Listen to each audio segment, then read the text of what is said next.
Welcome, y'all. It's Wes with DIY Food Plot Pro. I want to thank you for joining us today. Today we're talking about, do food plots legitimately help bucks have bigger antlers? And this is a really cool topic that I'm excited to kind of dive into, share with you some live examples of what I've seen in the past here in Western Kentucky. And I think this is just going to be a really cool video. Does food plotting make a difference? A lot of us are of the mindset of instant gratification. We want to plant a half-acre food plot and then all of a sudden the next year see just giants roaming around. And that's really the wrong way of looking at this. A food plotting program has to be set up a specific way, and it also has to be a long-term deal. This is not a 1-2 year deal. This is a 5, 6, 7 year plus deal where you can expect to see those changes. Those changes start from a fawn. That's where these changes begin. You're not going to see a 4-year-old deer make a substantial amount of growth because you put a plot in 1 year. You might see that because of his age class, but I don't think that's actually coming from the actual food plot.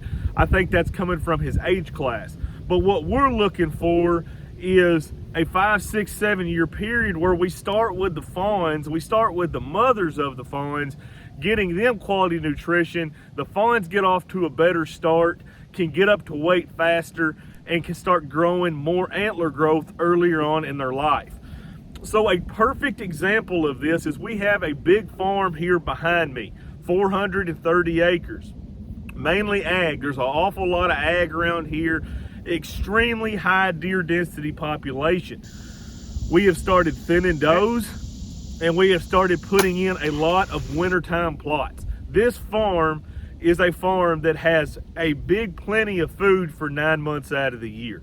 No trouble, tons of oaks on it. It's mainly all white and red oak, big ag fields. There is a lot of food on this farm for 9 or 10 months out of the year, but during the winter time, there is very little food on this place. A lot of it's down in the bottoms where they can't plant winter wheat. So we started switching up and we started growing a lot of turnips and radishes, a lot of brassicas, a lot of cereal grains on some of the ridge ground that meets the river bottoms. And I had a hunter that was setting out one day, and he told me, he said, "Wes, you're not going to believe what I saw." And I said, "What's that?" And he said, "I see this little deer come out with its mama." And he said, "This little deer is at best is 60 pounds, which is a springtime deer. That is this year's drop. It dropped in likely June, July of 2023. And he said, you know, his body was tiny, tiny, tiny, but he was right next to my box blind where I got a really good look at him. And he said he came out and he had 6 points. He said he just had maybe 3-inch spikes, and he had a little bit of a curve and little bitty tiny brow tines on a 6-month-old deer. That's what we're looking for.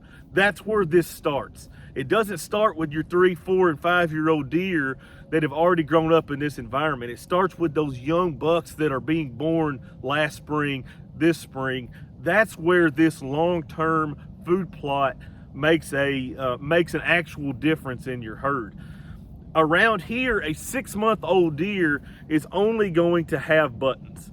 Very, very, very rarely do you see one that actually breaks skin. If you do, it's just going to be an 1-inch-long spike on each side.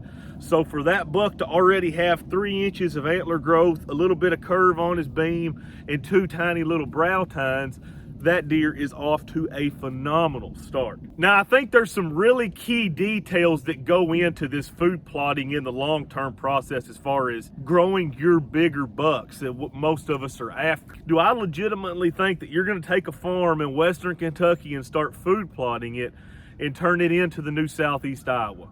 No. You're not going to take deer, so let's say a mature deer, average deer in your area is 120, 125.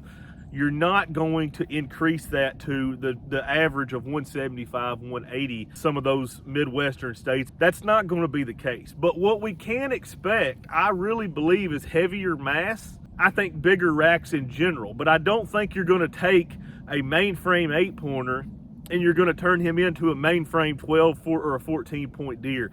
Those are genetics that are already built into your herd. You're dealing with what you're dealing with already. What we're trying to do is polish that up as much as we possibly can. So if you've got an 8-pointer that's a 120 with pencil thin mass, we're trying to get that mass like that right there, to where that deer is a heavy joner. I think what we're planting and when we're planting has just as much of effect on this as anything. If I planted a ½ acre of soybeans out here in the middle of June and July, you can expect very little, if any, results to your actual herd. They already have a ton of food on this farm during that time period. Now, your farm may be different, but this farm here, a heavy agricultural farm, we have plenty of food in June, July. We don't need anything else that time of the year. So to really make a difference in our herd, what we're looking to do is fill those voids. And those voids are early green up, which is the alfalfa. This is an early green up crop. Alfalfa is going to green up very quickly, just like clover does. It's gonna, if it gets some warm days during the winter, some of those milder days, it's actually going to start growing a little bit. But this is going to green up faster than almost anything else during the spring. That helps get those does, those bucks back up to weight.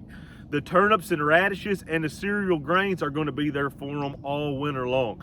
And I think that's where we're seeing a difference in that.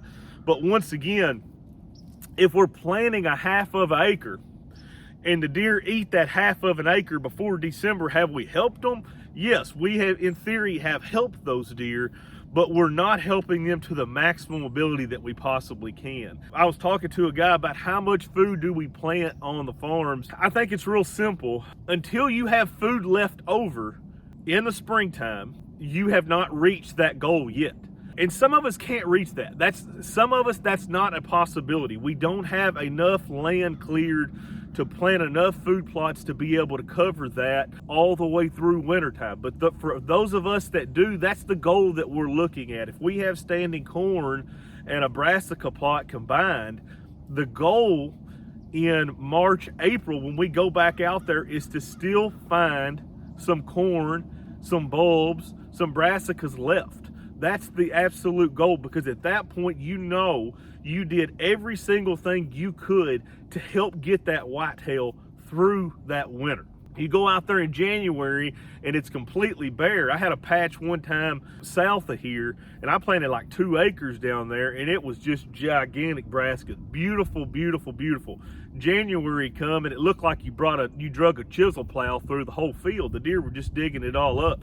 While that's super beneficial to them and that no doubt helped that herd, it didn't help the herd all the way through winter, because in January they were out of that food source. Then they had to switch back to something else. If I would have doubled the size of that plot, maybe it would have helped, and it would have helped them get through February at that point, and then spring green up is just right there.